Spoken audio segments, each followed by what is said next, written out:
Well, I'm running for Congress because I want to make a change. I want to fight for housing, healthcare, and childcare for all. I want to fight for environmental justice. I want to fight to reform the criminal justice system.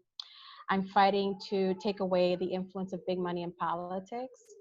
And everything that I'm fighting for in the platform is a reflection of my personal lived experiences, having grown up in the shelter system, having watched my mom survive domestic violence, which is why we ended up in the shelter system to begin with.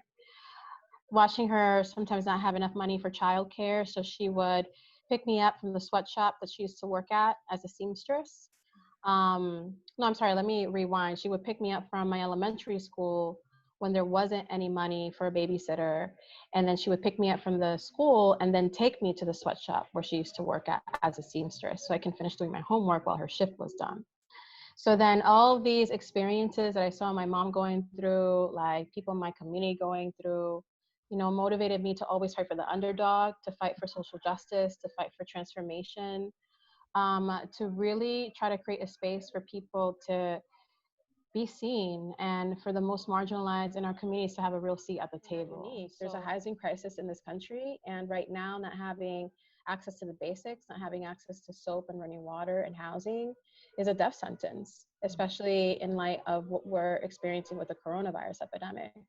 So this is why we're fighting for housing as a human right, why we want to build 12 million units of housing over the next 10 years, why we want to fight for national rent control, national tenant bill of rights that is inspired by people like us and people in our communities that want to envision a bold housing policy platform so that they can lead lives of dignities and feel free, feel happy and prideful to call the places that they're going to be sleeping in home.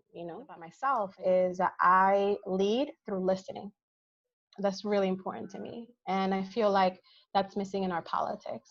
And I think that we need to embrace that, being active listeners so that we can understand the needs of the community, because who better than the community to let us know like what's going on? Because at the end of the day, if I were to be elected to this position, I would just be one person, and I have to surround myself with people that are going through these experiences so I can be an effective leader and lead based on consensus, and help lead with the collective in mind.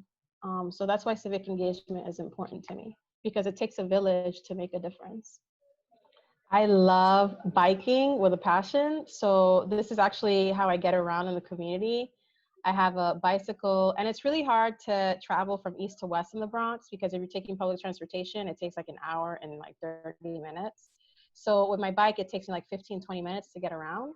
And it's great because I go to the greenways, I go to the different parks in the community. The Bronx has the highest amount of green space in the entire city. So one of my favorite places to visit is Soundview Park and Concrete Club Park, Joe's Kilmer Park on 161st and Grand Concourse, because sometimes they have music there. And it's just nice seeing like trees and like seeing nature. And that just makes me, feel really good, especially after a really stressful day of campaigning. I would like to have dinner. I'm not a French speaker, so I can't pronounce the name very well, but his name is Toussaint Louverture. He was a Haitian general that basically led the only successful slave revolt in history. And because of that, Haiti became free. And I would like to find out how he did that and just have dinner with him to talk to him about that. I'm watching a little bit of everything. I'm watching, news. I'm watching local news to stay connected to what's happening on the ground in reference to the campaign.